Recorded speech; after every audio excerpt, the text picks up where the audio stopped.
बोलिए भारत माता की, भारत माता की, भारत माता की। आज के इस जनसभा में मंच पर उपस्थित हमारे त्रिपुरा प्रदेश के मुख्यमंत्री सम्माननीय श्री मानिक शाह जी, हमारे यहां के कारबुक के प्रत्याशी श्री असीम त्रिपुरा जी, आगे आ जाए सर। हमारे प्रत्याशी सुश्री पाताल कन्या जमातिया जी, बहन आगे आ जाए।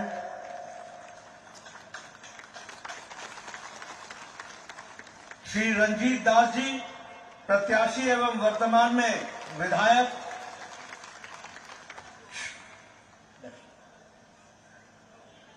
श्री अभिषेक देवराय जी जो प्रत्याशी हैं।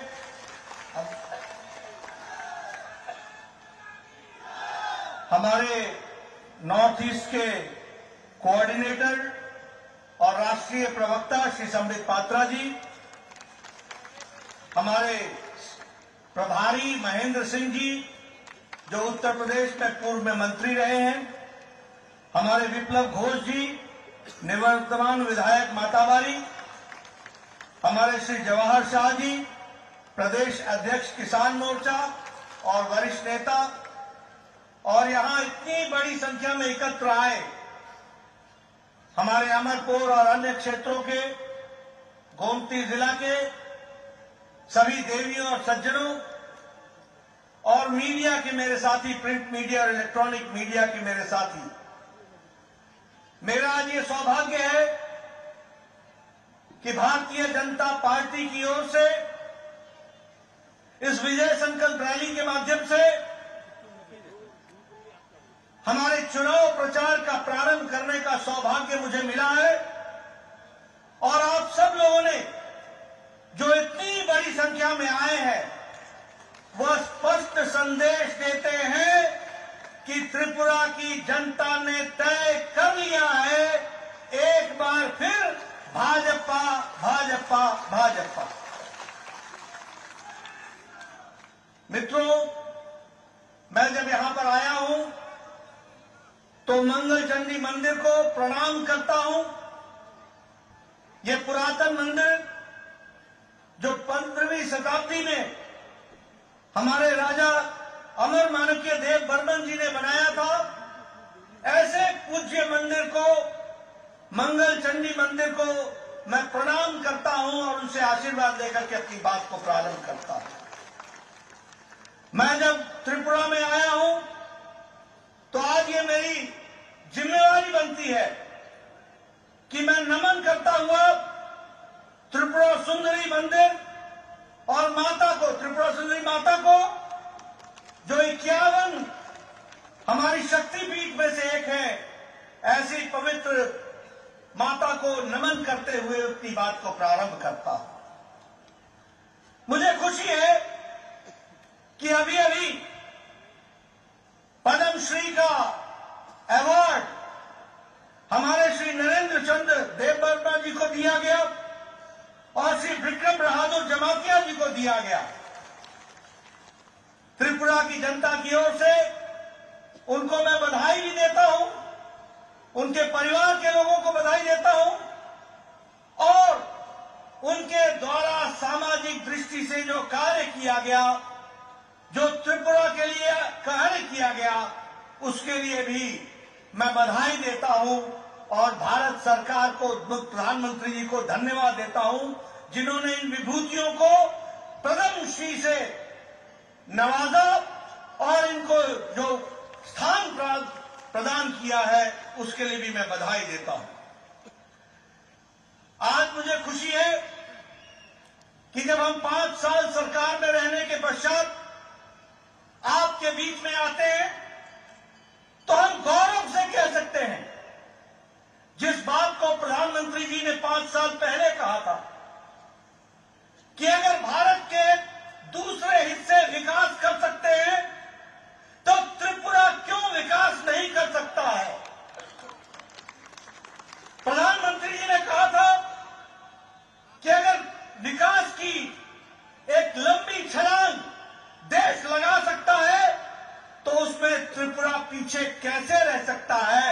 त्रिपुरा को भी आगे आना पड़ेगा। और त्रिपुरा ने 5 साल में अपने आप में साबित किया है, विप्लव देव ने और मानिक शाह जी ने यह साबित किया है कि आज ये त्रिपुरा पुराना त्रिपुरा नहीं है, ये नया आकांक्षाओं के साथ खड़ा त्रिपुरा है। मित्रों, ये डबल इंजन की सरकार ने आज त्रिपुरा की तकदीर और तस्वीर को बदल डाला है। आज बदला हुआ त्रिपुरा है। आज केंद्र की तरफ से, अभी मानिक शाह जी कह रहे थे, मैं बंगाली में सुन रहा था, उन्होंने उनकी भाषा में वो कह रहे थे कि प्रधानमंत्री जी हमारे गार्जियन है। सही कहा इन्होंने, प्रधानमंत्री जी गार्जियन भी है और उनको नॉर्थ ईस्ट की, त्रिपुरा की विशेष चिंता है और इसलिए उन्होंने विशेष रूप से इसको आशीर्वाद दिया है। आज जो आप लोगों का सपोर्ट मिल रहा है इस विजय संकल्प रैली के माध्यम से, वह स्पष्ट संदेश दे रहा है कि त्रिपुरा भारतीय जनता पार्टी के नेतृत्व में आगे बढ़ चला है। अब रुकने वाला नहीं है, बढ़ता ही रहेगा, आगे ही बढ़ेगा। इसके लिए मैं विशेष रूप से आपको धन्यवाद देना चाहता हूं। अभी 2 दिन पहले, 2 दिन नहीं, हमारे 1 तारीख को हमारी वित्त मंत्री निर्मला सीतारमण जी ने आपके सामने देश को बजट, उसको हम लोगों के सामने रखा। हमें खुशी है कि यह अमृतकाल का पहला बजट है। ये आकांक्षाओं से भरा हुआ बजट है। ये भारत को की नींव को मजबूती प्रदान करने वाला बजट है। ये आम आदमी की चिंता करने वाला बजट है। ये महिलाओं को शक्ति देने वाला बजट है। ये युवाओं की आकांक्षाओं को उड़ान देने की ताकत रखने वाला बजट है और यह विकसित भारत की ओर ले जाने वाला बजट है। इसलिए यह बजट त्रिपुरा के लिए भी आकांक्षाओं से भरा हुआ है, यह मैं जरूर कहना चाहता हूं। आज मुझे खुशी है कि इस बजट में 79,000 करोड़ रुपए सिर्फ प्रधानमंत्री आवास योजना के तहत रखे गए हैं। यह छोटी घटना नहीं है। 79,000 करोड़ रुपए का मतलब है कि आम गरीब व्यक्ति अब कच्चे मकान में नहीं रहेगा, उसको पक्के मकान में रहने की व्यवस्था की गई है। अगर हम देखें तो लगभग 15,000 करोड़ रुपए जनजातीय समूह के लिए खर्च होने वाला है। 15,000 करोड़ रुपए हमारे कमजोर जनजाति भाइयों के लिए खर्च होने वाला है। अगर हम देखें आदिवासी बच्चों के पढ़ाई के लिए 38,800 टीचरों की नियुक्ति की व्यवस्था है। किसी ने सुध नहीं ली कि हमारा आदिवासी गरीब बच्चा कैसे पढ़ेगा, कैसे उसकी व्यवस्था की जाएगी। लेकिन इस बजट में सिर्फ आदिवासी बच्चों की पढ़ाई के लिए 38,800 टीचर बहाल किए जाएंगे, इसकी व्यवस्था की गई। महिलाओं के सम्मान की मैं बात कर रहा था। ये महिला सम्मान बचत पत्र, इसके माध्यम से महिलाओं का सशक्तिकरण करने का भी प्रयास होगा। डिजिटल लाइब्रेरी के माध्यम से युवाओं को पढ़ने का अवसर मिलेगा और फिजिकल लाइब्रेरी के माध्यम से पंचायत स्तर तक और म्यूनिसिपैलिटी स्तर तक भी व्यवस्था की जाएगी, ताकि कोई बच्चा जिसकी आकांक्षा पढ़ने की रही है उसको हम उड़ान दे सके, उसको हम आगे बढ़ा सके। इस तरीके की व्यवस्था की गई है। हमारे किसान भाइयों के लिए एग्रीकल्चरल क्रेडिट कार्ड की सब को भी मात्रा बढ़ा दी गई है। 18 लाख करोड़ से बढ़ा करके 20 लाख करोड़ कर दिया गया है। 11% का बढ़ोतरी की गई है, यह भी हमको ध्यान रखना चाहिए। अब याद कीजिए, आज से 9 साल पहले भारत कैसा था? घुटनों पर टेकने वाला भारत था, फैसला नहीं लेने वाला भारत था, पॉलिसी पैरालिसिस से गुजर रहा था, भ्रष्टाचार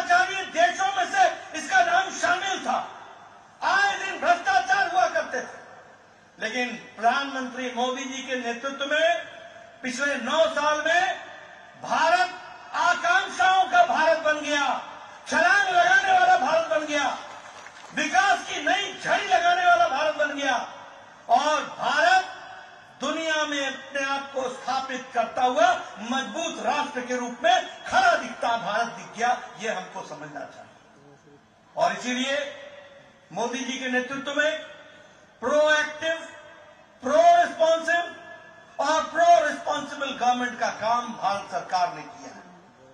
मैं यहां देख रहा हूं, आप लोग बैठे, अभी तक अमेरिका में कोरोना का टीकाकरण सिर्फ 76% हुआ है। यूरोप में कोरोना का टीकाकरण सिर्फ 67% हुआ है। लेकिन यहां आप सब लोग बिना मास्क के बैठे हैं और नजदीक नजदीक बैठे हैं और बिना मास्क के बैठे हैं।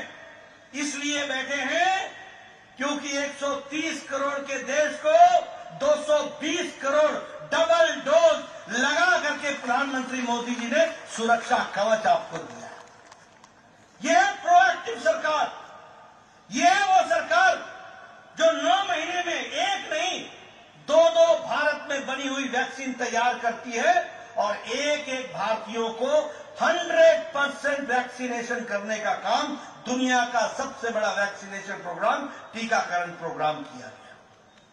जब हम प्रोएक्टिव सरकार बोलते हैं तो यूक्रेन में लड़ाई हुई, युद्ध हुआ, हमारे 32,000 बच्चे पढ़ने के लिए गए हुए थे। 32,000। कोई देश ने यह पहल नहीं की कि अपने बच्चों को वापस लाया जाए, लेकिन प्रधानमंत्री मोदी जी ने एक तरफ पुतिन से बात की, एक समय में ज़ेलेंस्की से बात की, युद्ध को रुकवाया और 32,000 बच्चों को सुरक्षित भारत पहुंचाया। इस तरीके की व्यवस्था की। इसलिए मित्रों, आज ये प्रोएक्टिव सरकार है, लोगों के प्रति समर्पित सरकार है और मुझे खुशी है। एक समय में प्रधानमंत्री स्वर्गीय राजीव गांधी कहते थे कि मैं 1 रुपया भेजता हूं और 85 पैसे पता नहीं किस हाथ में पंजे में फंस जाते थे, पता नहीं कहां चले जाते थे। आज प्रधानमंत्री मोदी जी ने 300 से ज्यादा स्कीमों का पैसा भारत के खजाने से सीधे आपके खाते में डालने का काम किया है, 300 से ज्यादा स्कीमों का। और आपको जानकर के आश्चर्य होगा कि 25 लाख करोड़ रुपए आपके खाते में ट्रांसफर हो चुका है। 25 लाख करोड़। यह बदलता भारत, यह बढ़ता भारत। आज मैं यहां पर आया हूं, आप लोगों को अंग्रेजों का जमाना याद होगा, 200 साल हमारे ऊपर राज किया। लेकिन आपको जानकर आज खुशी होगी कि मोदी जी के नेतृत्व में जो भारत 10वें नंबर की अर्थव्यवस्था थी, वह अब ब्रिटानिया को, ब्रिटिश को, अंग्रेजों को पछाड़कर 5वें नंबर की अर्थव्यवस्था बन गई है। यह भी हमको याद रखना चाहिए। ऑटोमोबाइल की इंडस्ट्री में भारत 3रे नंबर पर खड़ा है, जापान को पछाड़ करके भारत ऑटोमोबाइल में खड़ा है। आपने सुना होगा, अगर गाड़ियों की बात होती थी तो जापानी गाड़ी की बात होती थी, डैटसन टोयोटा की बात होती थी। आज भारत में गाड़ियां बनने में जापान को पछाड़ करके हम 3रे नंबर पर खड़े हुए हैं और हमारे आगे चाइना और अमेरिका है, बाकी उसके बाद भारत खड़ा। अगर मैं बात करूं स्टील में, इस्पात में, तो भारत 4थे नंबर से छलांग लगा करके 2रे नंबर पर खड़ा हो गया। अगर हम बात करें दवाइयों में, तो गरीब की फार्मेसी भारत बन गई है दुनिया के लिए सबसे कारगर दवाई और सबसे सस्ती दवाई भारत दुनिया को दे रहा है। यह परिस्थिति आकर के खड़ी हुई है। इसलिए मित्रों, विकास की दृष्टि से एक नया आयाम लिखने का काम हुआ है। हमारे गांव के लोग यहां बैठे हैं। मैं आज आ रहा था, मैं देख रहा था कि गांव कितने दूर दराज के इलाके में है, लेकिन आपको जानकर खुशी होगी कि 2014 में प्रधानमंत्री ग्रामीण सड़क 3,81,000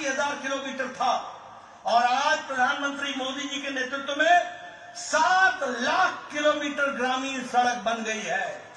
और आपके त्रिपुरा में पिछले 5 साल में 4700 किलोमीटर की सड़क बनी है। ये बदलता भारत, ये बदलता देश, इसको भी हमको समझने की आवश्यकता है। मैं यहां यह भी बताना चाहूंगा कि हमारे ट्राइबल भाइयों के लिए विकास की नई योजनाएं बनाई गई। 36,000 गांव जो ट्राइबल से बहुतायत में है, उनके विकास के लिए प्रधानमंत्री आदि आदर्श ग्राम योजना का योजना बना गई।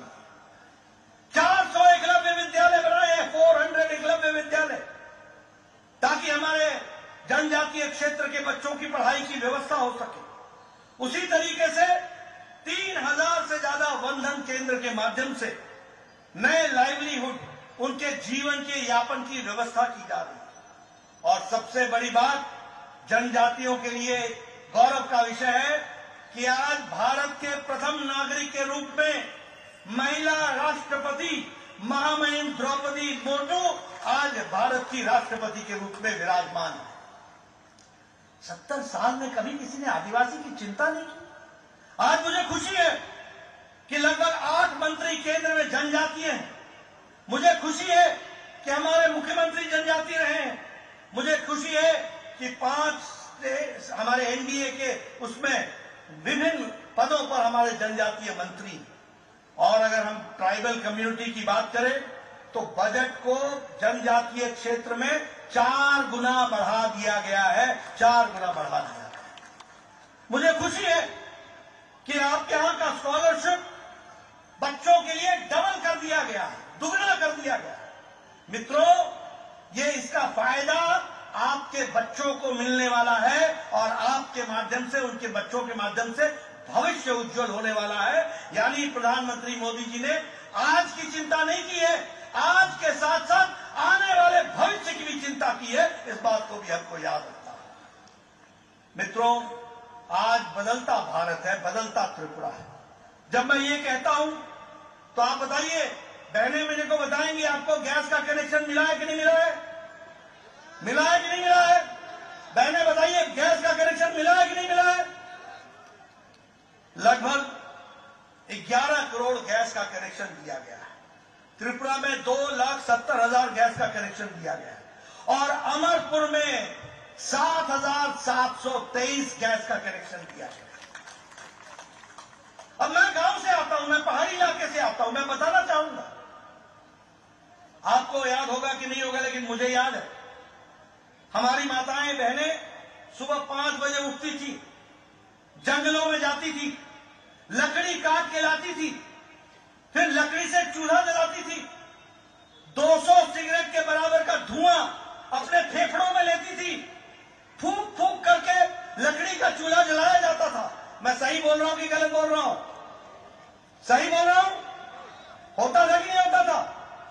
आजकल बहनें टक से लाइटर जलाती हैं, 5 मिनट में चाय, आधे घंटे में भोजन, पतिदेव को खुश कर देती है और परिवार को आगे बढ़ाती है। फर्क पड़ा है कि नहीं पड़ा है? उसी तरीके से प्रधानमंत्री आवास योजना में, मैं प्रधानमंत्री आवास योजना की चर्चा कर रहा था, मानिक साहब जी से कर रहा था। मैं 1993 में 1993 में पहली बार विधायक बना था, तो मेरे को मेरा ब्लॉक डेवलपमेंट ऑफिसर आके बोलता था कि इंदिरा आवास योजना में 2 पंचायतों में 1 घर मिला है, 2 पंचायतों में 1 घर इंदिरा आवास योजना में, बताइए किसको देना है? और मैं तकलीफ में पड़ जाता था कि इतने लोगों को देने की आवश्यकता है, 1 घर को मैं कैसे दूंगा, किस गरीब को दूंगा, कैसे बांटूंगा? आज मुझे खुशी है कि हमारे प्रधानमंत्री नरेंद्र मोदी जी हैं, जिन्होंने कहा है कोई गरीब कच्चे मकान में नहीं सोएगा, पक्के मकान में व्यवस्था की जाएगी। और 3 करोड़ 60 लाख मकान बन चुके हैं और 79,79,000 करोड़ रुपए इस साल के बजट में डाला गया है। और आपको जानकर खुशी होगी कि मानिक शाह के नेतृत्व में 3,80,000 घर त्रिपुरा में बन चुके हैं। और अमरपुर में 4,934 घर बन चुके हैं, पक्के मकान। ये परिवर्तन है। प्रधानमंत्री जल जीवन मिशन में हमारे 10 करोड़ घरों तक पानी पहुंचाने की व्यवस्था की जा रही है, जिसमें से 4,25,000 लोगों तक यहां पर त्रिपुरा में पहुंचाया जाएगा, और जिसमें से 6,314 कनेक्शन अमरपुर में दिए गए हैं। ये भी हमको याद रखना चाहिए। मित्रों, मैं आपका रिकॉर्ड लेकर के आया हूं, मैं आपको बताने आया हूं, मैं अपना रिपोर्ट कार्ड लेके आया हूं। यहां अमरपुर विधानसभा में 6,314 हमारे जल जीवन मिशन में कनेक्शन दिए गए हैं। ये भी हमको याद रखना चाहिए। आयुष्मान भारत में 11 करोड़ परिवार को 5 लाख रुपए का हेल्थ कवर दिया गया है। और मानिक शाह जी ने त्रिपुरा में 13 लाख आयुष्मान कार्ड बांटे हैं, यानी 13 लाख लोग परिवार इसका लाभ उठा सकेंगे। यह परिस्थिति आकर के खड़ी हुई है। प्रधानमंत्री गरीब कल्याण अन्न योजना, बताइए राशन मिल रहा है कि नहीं मिल रहा है? राशन मिल रहा है कि नहीं मिल रहा है? राशन मिल रहा है कि नहीं मिल रहा है? 80 करोड़ की जनता को 5 किलो गेहूं या 5 किलो चावल, 1 किलो दाल, मोदी राइस, मोदी व्हीट, ये पहुंचाने का काम हुआ है कि नहीं हुआ है? आज भारत की अति गरीबी 1% से कम आ गई है। यह भारत खड़ा हुआ है। हमको इसको समझना पड़ेगा कि किस तरीके से विकास के काम चल रहे हैं। और अगर मैं बात करूं स्वच्छ भारत की, तो लगभग 4,50,000 इज्जत घर त्रिपुरा में बनाए गए हैं। 4,50,000। ये बदलता। और सबसे बड़ी बात 5 साल पहले यहां खून खराबा, यहां बम, यहां स्ट्राइक, यहां इंसर्जेंसी, बताइए थी कि नहीं थी? टेररिज्म था कि नहीं था? गोलियां चलती थी कि नहीं चलती थी? लॉ एंड ऑर्डर समाप्त था कि नहीं था? आपको जानकर खुशी होगी कि नेशनल लिबरेशन फ्रंट त्रिपुरा के साथ बाकायदा भारत सरकार के समझौते के माध्यम से एक एग्रीमेंट हुआ, जिसमें 88 इंसर्जेंट्स ने, उनके काडर ने सरेंडर किया, और 44 वेपन्स वो भी सरेंडर किए गए। और आज त्रिपुरा शांतिमय त्रिपुरा हो गया, विकास युक्त त्रिपुरा हो गया। ये भी हमको याद रखना चाहिए।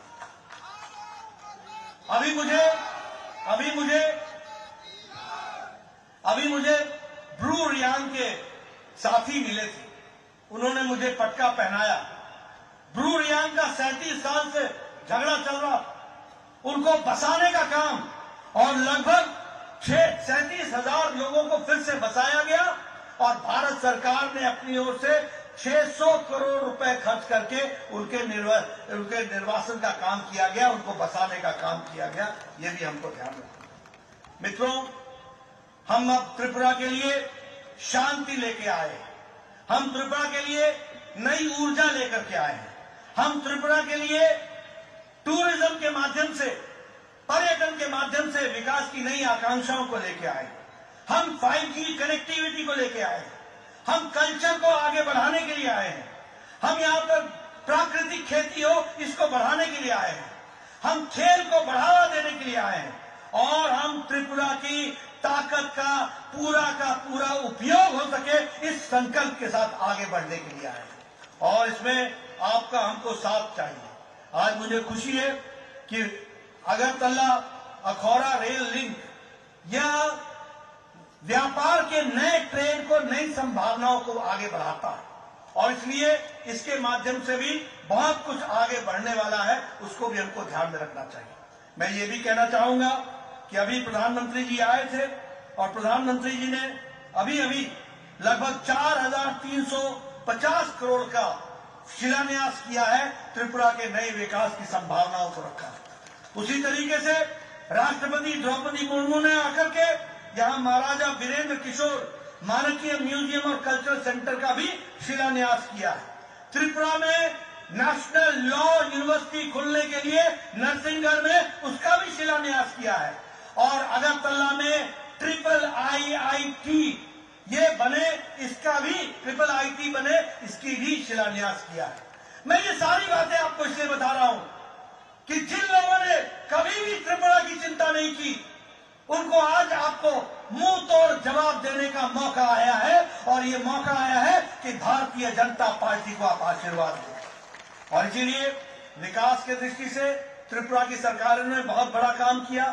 सोशल पेंशन बढ़ाई, हमारे 1000 पेंशन से 2000 कर दी, 33% रिजर्वेशन महिलाओं को दे दिया, विकास के नए आयाम लिखे गए, लॉ एंड ऑर्डर को कंट्रोल किया गया और लगभग 1,20,000 हमारे वनवासी भाई जो वनों में रहते थे उनको पटा देकर उनकी जमीन का हक दिलाने का काम त्रिपुरा की सरकार ने किया। ये भी हमको याद रखना चाहिए। मैं आपका ज्यादा समय नहीं लेना चाहता हूं, आप बहुत देर से आए हुए, लेकिन मैं आपको बताना चाहता हूं सबसे पहली बात कि जो हमारे विरुद्ध में लड़ रहे हैं ये कौन लोग हैं? ये गठबंधन काहे का गठबंधन है? ये गठबंधन उनके अस्तित्व को बचाने का गठबंधन है।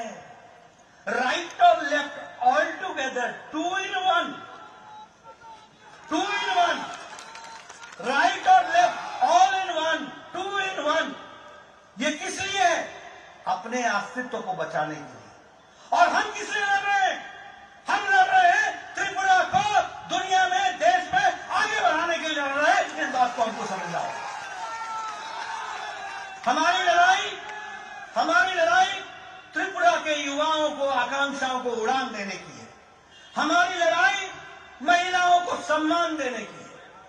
हमारी लड़ाई विकसित त्रिपुरा को लाने की है। हमारी लड़ाई व्यापार को बढ़ाने की है।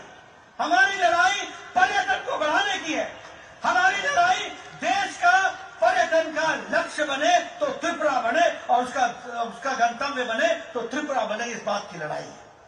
और वो लड़ाई लड़ रहे हैं अपने अस्तित्व की। बताइए किसको आशीर्वाद मिलना चाहिए? आप बताइए, 5 साल पहले पॉलिटिकल मर्डर होते थे कि नहीं होते थे? होते थे कि नहीं होते थे?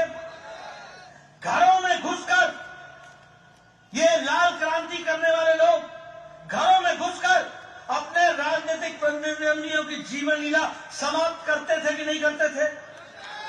पुलिस मूक दर्शक रहती थी कि नहीं रहती थी?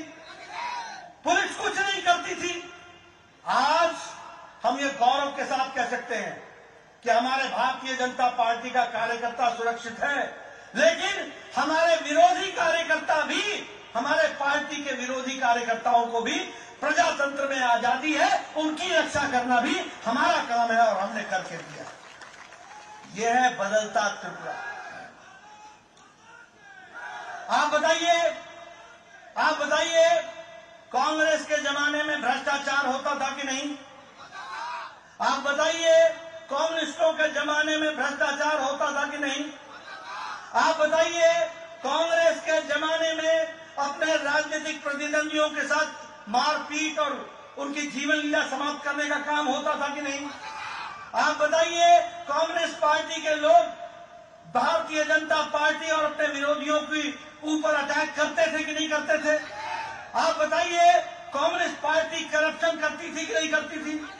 आप बताइए कांग्रेस पार्टी कमीशन लेती थी कि नहीं लेती थी? आप बताइए कांग्रेस पार्टी हमारे राशन में से भी चोरी करती थी कि नहीं करती थी? आप बताइए कांग्रेस पार्टी के लोग कमीशन लेते थे कि नहीं लेते थे? आज ये दोनों मिल गए हैं, दोनों। किस लिए? इसलिए क्योंकि भारतीय जनता पार्टी के विप्लव देव और मानिक शाह ने त्रिपुरा की जनता को त्रिपुरा का हक दिलाया है, ईमानदारी लाई है, बेईमानी समाप्त की है, ईमानदार सरकार स्थापित की है और गरीबों का हक मिला है। आप इस हक को बरकरार रखना चाहते हैं कि नहीं रखना चाहते हैं? आप इस हक को बरकरार रखना चाहते हैं कि नहीं चाहते हैं? आप वो लाल गुंडाशाही को बंद करना चाहते हैं कि नहीं चाहते हैं? आप भ्रष्टाचारियों को का काम समाप्त करना चाहते हैं कि नहीं करना चाहते? अगर आप चाहते हैं तो इस चुनाव में अपनी इस उंगली से कमल का बटन दबाना, इनको काम देना और उनको आराम देना, इनको काम में लगाना, उनको घर बैठाना, ये आपका काम होगा और आप इस काम को करेंगे, मुझे पूरा विश्वास है। करेंगे ना? करेंगे? करेंगे? इधर से आवाज आ जाए, करेंगे? बोलिए भारत माता की, भारत माता की, भारत माता की। बहुत बहुत धन्यवाद।